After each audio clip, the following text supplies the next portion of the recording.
हमारी social life और relationships के लिए बहुत इंपॉर्टेंट है।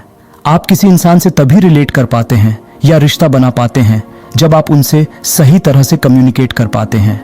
किसी भी रिश्ते को सफल बनाने के लिए यह जरूरी है कि लोग आपस में कम्युनिकेट करें। कम्युनिकेशन एक ऐसी स्किल है जो समय के साथ सीखी जाती है। यह प्रैक्टिस के साथ बेहतर होती जाती है।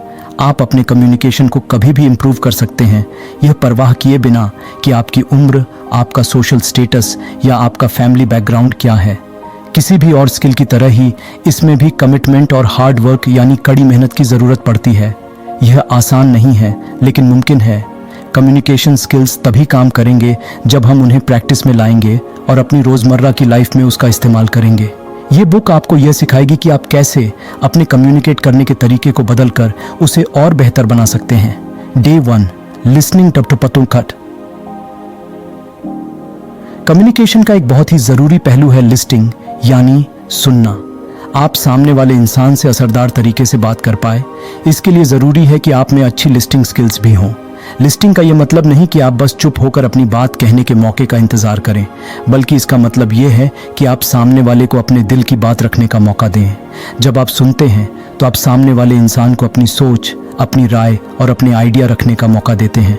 एक नामी साइकोलॉजिस्ट कार्ल रॉजर्स का यह मानना है कि जब हम किसी को अपनी फीलिंग्स के बारे में बात करने का मौका देते हैं तो उनके सोच और व्यवहार यानी में बदलाव आ जाते हैं। हम अपने प्रॉब्लम पर बेहतर तौर पर काम करके उन्हें तब सॉल्व कर पाएंगे जब हम किसी ऐसे इंसान से बात करें जो हमें अच्छी तरह सुन और समझ सकता हो। अगर सामने वाले इंसान के आइडियाज़ हमें बेकार लगें तो भी यही अच्छा होगा कि हम एक बार उनकी बातों को सुन ज़रूर लें। इफेक्टिव लिसनर बनने के लिए यह ज़रूरी है कि हम शांत रहकर दूसरों को उनकी बात बोलने का मौका दें। दूसरों की ओर सब्र और समझ दिखाकर हम उन्हें यह मौका देते हैं कि वे अपनी प्रॉब्लम्स को हैंडल और उन्हें सॉल्व करने के नए तरीकों को ढूंढ सकें। आप बेहतर लिसनर कैसे बन सकते हैं? बेहतर लिसनर बनने के लिए आप यह कर सकते हैं कि जब सामने वाला बात कर रहा हो तो आप उन्हें हिम्मत देने के लिए यह दिखा सकते हैं कि आप उनकी बातों को अच्छी तरह सुन रहे हैं। सिर हिलाने या बात में दखल न देने वाले शब्द जैसे कि अच्छा का यूज़ करने से आप सामने वाले को यह एहसास दिला सकते हैं कि आप उनकी बातों पर ध्यान दे रहे हैं। ऐसा करने से आप उन्हें और हिम्मत देते हैं जिससे वे अपने मन की बात कर पाते हैं। सामने वाले को एक साथ अपनी सारी बातें बोलने का मौका देने से भी आप अच्छे लिसनर बन सकते हैं। ये तरीका तब ज़रूर काम आता है जब सामने वाला बहुत गुस्से में हो और वह सिर्फ यह चाहता हो कि कोई उसकी बात सुने। ऐसा करने से उसका गुस्सा कम होगा और वह इंसान शांत हो जाएगा। जब कोई इंसान आपसे इंफॉर्मेशन शेयर करता है तो आप उन्हें जज करते हैं और यह अंदाज़ा लगाते हैं कि वो इस वक्त कैसी हालात से गुजर रहा है। सामने वाला कैसी सिचुएशन एक्सपीरियंस कर रहा है यह समझने के लिए आप अपने मन में उसे लेकर कई बार थ्योरीज बनाते हैं। यह आपकी ओर से एक गलती है। जब सामने वाले इंसान को यह पता चलेगा कि आप उन्हें जज कर रहे हैं यानी उन्हें लेकर अपने मन में कोई राय बना रहे हैं, तब उन्हें यह बात अच्छी नहीं लगेगी। आपको सलाह देने से खुद को रोकना चाहिए जब तक कि सामने वाला खुद एडवाइस ना मांगे। आपको सामने वाले को यह भी नहीं कहना चाहिए कि आप समझ सकते हैं कि वे किस दौर से गुजर रहे हैं, क्योंकि आप सच में यह बात नहीं समझ सकते। ऐसा हो सकता है कि आप भी उनकी सिचुएशन से मिलती जुलती सिचुएशन से पहले कभी गुजरे हों, लेकिन यह ज़रूरी नहीं कि आपके रिएक्शन भी उनके जैसे होंगे। हमारे भाव, इमोशंस, पिछले एक्सपीरियंस और फैमिली बैकग्राउंड एक दूसरे से अलग होते हैं। जब कोई आपसे सलाह मांगे तो आपको यह सोचना चाहिए कि वह इस पर कैसे रिएक्ट करेगा और यह समझना चाहिए कि आपको कब रुकना है। सामने वाले की बॉडी लैंग्वेज आपको यह बता सकती है कि उन्होंने आपकी दी हुई एडवाइस पर कैसे रिएक्ट किया है। तब आप ये बता सकते हैं कि आपकी एडवाइस अच्छी तरह से ली गई है या नहीं, और इससे यह समझ सकते हैं कि आपको कब रुकना चाहिए। जब भी आप किसी को सलाह दें तो आपको यह समझना चाहिए कि सामने वाला आपकी सलाह ले सकता है या लेने से मना कर सकता है। आपको ये बात साफ साफ समझना चाहिए कि उनके डिसीजन में आपको दखल नहीं देना चाहिए। लिस्टिंग स्किल्स की प्रैक्टिस कैसे करें? अगर आप यह जानना चाहते हैं कि आपकी लिस्टिंग स्किल्स कितनी अच्छी हैं, तो आप किसी ऐसे दोस्त या रिश्तेदार को कॉल कर सकते हैं जिनसे आपने लंबे समय से बात ना की हो। 20 मिनट की फ़ोन कॉल को यूज़ करके आप यह मेजर कर सकते हैं कि आप दूसरों की बातों को कितने अच्छे से सुन सकते हैं, और यह मौका आप उस इंसान से अपना रिश्ता सुधारने के लिए इस्तेमाल कर सकते हैं। आप इसे रेगुलर प्रैक्टिस से और बेहतर बना सकते हैं। Day 2, avoid interrupting. आपको ऐसे किसी इंसान से बात करते हुए कैसा लगता है जो आपको बात के बीच में टोकता रहता है? ऐसे इंसान से चिढ़ होना नेचुरल है। सामने वाले को भी ठीक ऐसा ही फील होता है जब आप उनके साथ ऐसा करते हैं। जब आप किसी से बहस कर रहे होते हैं तब आप सामने वाले की बात को काट कर अपनी बात रखते हैं ताकि आपकी आवाज़ सुनी जाए, या जब आप किसी ऐसे टॉपिक पर डिस्कस कर रहे हों जिसे लेकर आप बहुत पैशनेट हैं, तब भी आपको सामने वाले की बात काट कर अपनी बात बताने का बहुत मन करता होगा। सामने वाले की बात काट कर आप उन्हें गैर ज़रूरी महसूस कराते हैं। उन्हें यह भी लग सकता है कि आप उन्हें वह ध्यान नहीं दे रहे जिसके वे हकदार हैं। उन्हें यह लगेगा कि उनके आइडिया आपके आइडिया से कम इम्पॉर्टेंट हैं, जिससे आपके रिश्ते पर एक नेगेटिव असर पड़ सकता है। अगर आप बार बार किसी को टोकते रहेंगे तो वे ठीक से सोच भी नहीं पाएंगे। उन्हें यह लगेगा कि आप उन पर अपने आइडिया थोप रहे हैं जिनमें वे डूब जाएंगे। आप दूसरों को इंटरप्ट करना कैसे अवॉइड कर सकते हैं? आप अपने कम्युनिकेशन को सुधारने के लिए डेली टारगेट सेट कर सकते हैं, जिसे पूरा करने पर आप अपने आप को इनाम देंगे, जैसे कि पूरे दिन बिना दूसरों को टोके बात करने पर। आप स्टिकी नोट्स पर यह बात लिखकर इसका इस्तेमाल करके अपने आप को दिन भर याद दिला सकते हैं। इन नोट्स को आप अपने डेस्क, कंप्यूटर या लॉकर पर लगा सकते हैं ताकि आप हमेशा खुद को यह याद दिलाकर अपने कम्युनिकेशन को इम्प्रूव करते रहें। किसी मीटिंग को अटेंड करने से पहले आप नोट्स बना सकते हैं जिसमें आप अपनी सारी बातों को लिख लें ताकि आप दूसरों को उनकी बात बोलते वक्त ना टोकें। जब कोई इंसान किसी बारे में बात कर रहा हो या कुछ सिखा रहा हो, तब आपको यह ज़रूरत महसूस हो सकती है कि आप उसी वक्त उन्हें रोक कर बातें क्लैरिफाई कर लें। इसे अवॉइड करने के लिए आप उन सारी बातों को कहीं नोट कर सकते हैं जिन्हें आप पूछना चाहते हैं, और जब सामने वाला अपनी बात पूरी कर ले तब आप एक साथ उन सभी सवालों को पूछ सकते हैं। आपको यह बात हमेशा याद रखनी चाहिए कि आपका चुप रहना आपके बात करने जितना ही पावरफुल है। चुप रहकर दूसरों को अपनी बात पूरी करने देने से लोग आपकी इज्जत करेंगे। दूसरों के बात करने पर बार बार उन्हें टोकने को इस चीज़ की निशानी समझी जा सकती है कि आप खुद को उनसे इन्फीरियर या कमतर समझते हैं। बार बार टोकने से लोग यह समझेंगे कि आप यह जताना चाह रहे हैं कि आपके पास भी अच्छे आइडिया हैं। इसे इन्फीरियरिटी कॉम्प्लेक्स कहा जाता है, और अगर आपको यह प्रॉब्लम है तो आप किसी प्रोफेशनल काउंसलर से मदद ले सकते हैं। अलग अलग लोग टोकने को अलग अलग तौर पर लेंगे। ये इस पर डिपेंड करता है कि ऐसा करना उनके कल्चर में कैसा माना जाता है। जैसे कि वेस्टर्न कल्चर में इसे बदतमीजी समझा जाता है, लेकिन इटालियन कल्चर में टोकने को यह समझा जाता है कि आप सामने वाले की बातों में इंटरेस्ट ले रहे हैं। जापानी कल्चर में आप बिना किसी दिक्कत के अपने डाउट्स क्लियर करने के लिए सामने वाले को टोक सकते हैं। इसलिए यह बेहतर होगा कि आप यह पता करें कि सामने वाला किस कल्चर से ताल्लुक़ रखता है, ताकि आप यह जान सकें कि वे टोकने को कैसा समझते हैं। Day 3, be an inclusive communicator. Effective तरीके से कम्युनिकेट करने के लिए आपको उन लोगों की तारीफ भी करनी चाहिए जो दूसरों से अलग हों या जिनके सोच विचार बाकियों से हटकर हों, और इंसान के ओपिनियन और आइडिया ज़द के काबिल होते हैं। एक इफेक्टिव कम्युनिकेटर होने के नाते आपको अपने सर्कल में मौजूद हर इंसान को अपने बीच शामिल करना चाहिए, यह परवाह किए बिना कि वे किस कल्चरल बैकग्राउंड से नाता रखते हैं।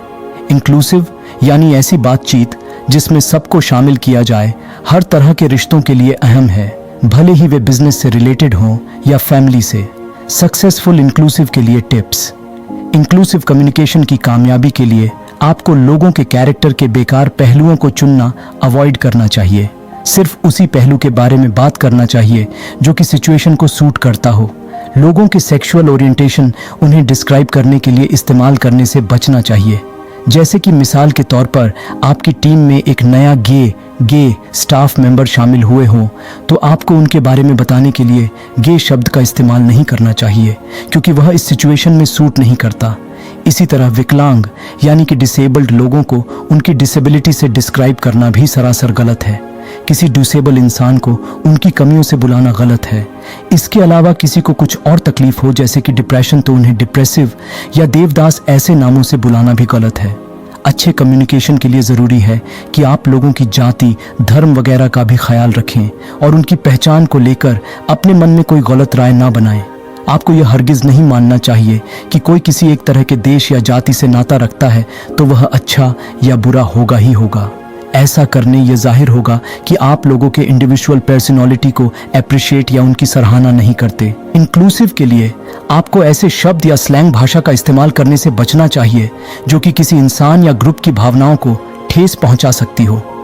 आप अपनी कम्युनिकेशन स्किल्स YouTube पर वीडियोस देखकर सुधार सकते हैं जहां 2 या 2 से ज़्यादा लोग डिस्कशन कर रहे हों।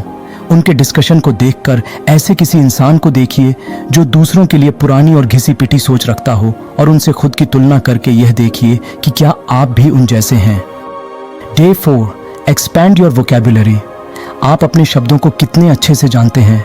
कम्युनिकेशन प्रोसेस में कई तरह के वर्ड्स का आना और उन्हें सही जगह पर इस्तेमाल करना आना बहुत ज़रूरी माना जाता है। कई तरह के वर्ड्स की नॉलेज होने को इंटेलिजेंट और वेल एजुकेटेड होने से जोड़ा जाता है। ये आपको एक बेहतर कम्युनिकेटर बनाता है। अलग अलग वर्ड्स की अच्छी नॉलेज आपको पर्सनल और प्रोफेशनल लाइफ में बढ़ने में मदद करेगी।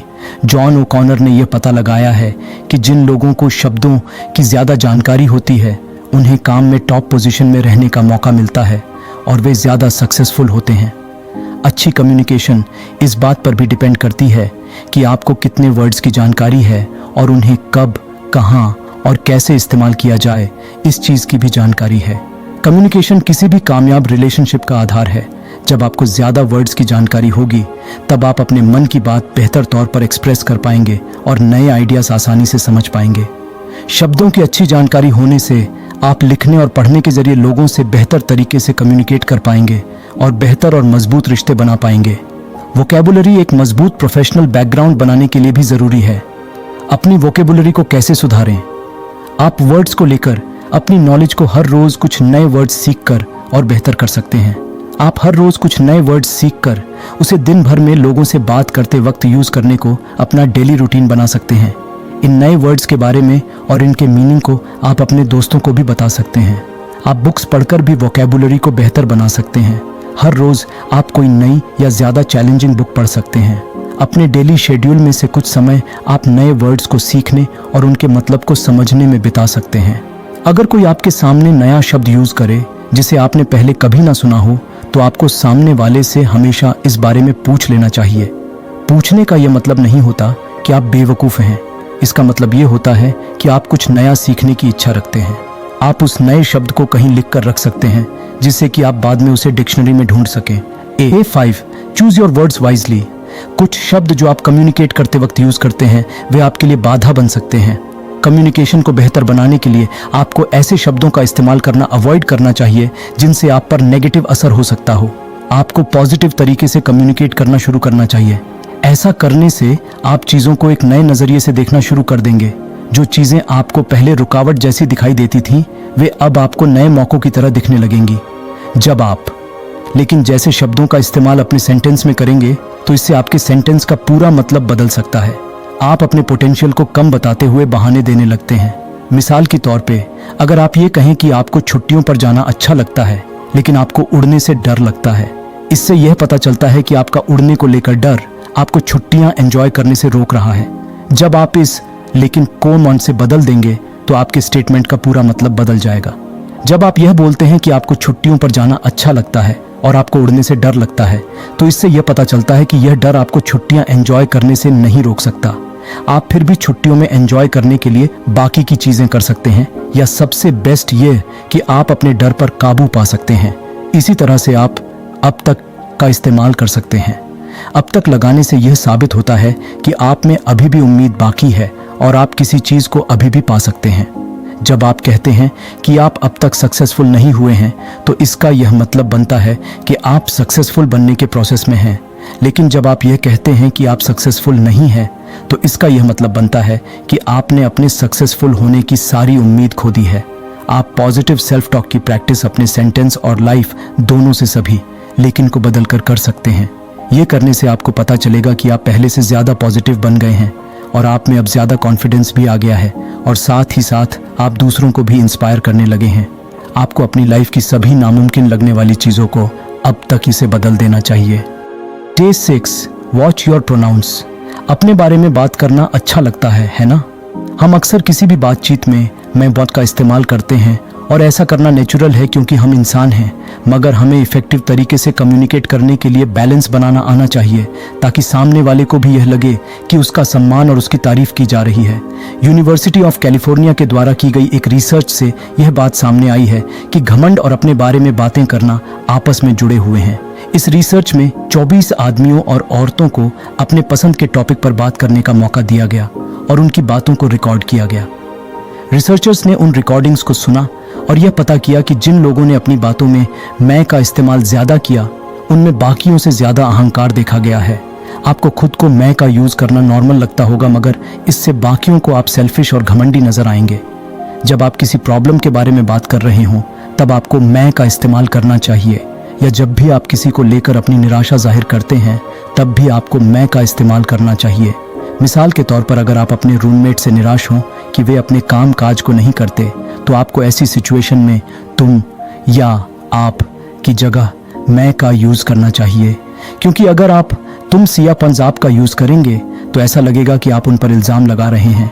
आप उन्हें यह बोल सकते हैं कि मैं यह मानता हूं कि हमें अपनी जगह को साफ रखना चाहिए और अपने सारे काम काज पूरे करने चाहिए। ऐसा करने से आपके रूममेट को अपनी गलती का एहसास होगा और उन्हें यह भी महसूस नहीं होगा कि आप उन पर इल्जाम लगा रहे हैं। जब आप किसी कंट्रोवर्शियल या विवाद पैदा करने वाले टॉपिक पर बात कर रहे हों तब आपको हम की जगह मैं का इस्तेमाल करना चाहिए। धर्म और पॉलिटिक्स जैसे टॉपिक काफ़ी सेंसिटिव होते हैं, इसलिए इनके बारे में बात करते वक्त आपको मैं का ही इस्तेमाल करना चाहिए, क्योंकि ऐसे टॉपिक पर आप दूसरों की तरफ से बात नहीं कर सकते।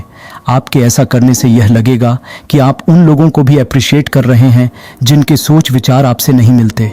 अपने कम्युनिकेट करने के तरीकों को आप हम जैसे शब्दों को अपनाकर और असरदार बना सकते हैं। जब आप हम का यूज करते हैं तो इससे यूनिटी और टीम वर्क झलकती है। इससे यह लगता है कि आप अपने ग्रुप में मौजूद सभी लोगों को अप्रिशिएट कर रहे हैं। जब आप किसी ऐसी चीज के बारे में पूछ रहे हों जिनमें बाकी लोग भी शामिल हैं, तब भी आपको हम का इस्तेमाल करना चाहिए। Day 7, offer a helping hand. Communication का एक जरूरी पहलू दूसरों की मदद करना भी है। जब आपको किसी की मदद करनी हो तो आपको इस चीज का ख्याल रखना होगा कि सामने वाला आपके सामने अपने आप को कम न समझे। अच्छी तरह से मदद करने के लिए आपको सामने वाले को अपने मदद करने के इरादे के बारे में बताना चाहिए। ऐसा करना से आप यह जताएंगे कि आप सामने वाले की मदद सच में करना चाहते हैं। मिसाल के तौर पर अगर आपका कोई दोस्त अभी अभी नए घर में शिफ्ट हुआ हो और उसे मदद की ज़रूरत हो, तब आपको उससे यह पूछने के बजाय कि उसे आपकी हेल्प चाहिए या नहीं, आपको यह दिखाना चाहिए कि आप खुद उसकी मदद करना चाहते हैं। सामने वाले को पूछिए कि आप उनके किस काम आ सकते हैं। अपना पॉइंट साफ तौर पर उनके सामने रखें कि आप उनकी मदद किस तरह से करना चाहते हैं। इससे यह दिखाई देगा कि आप उनकी मदद करने में इंटरेस्टेड हैं।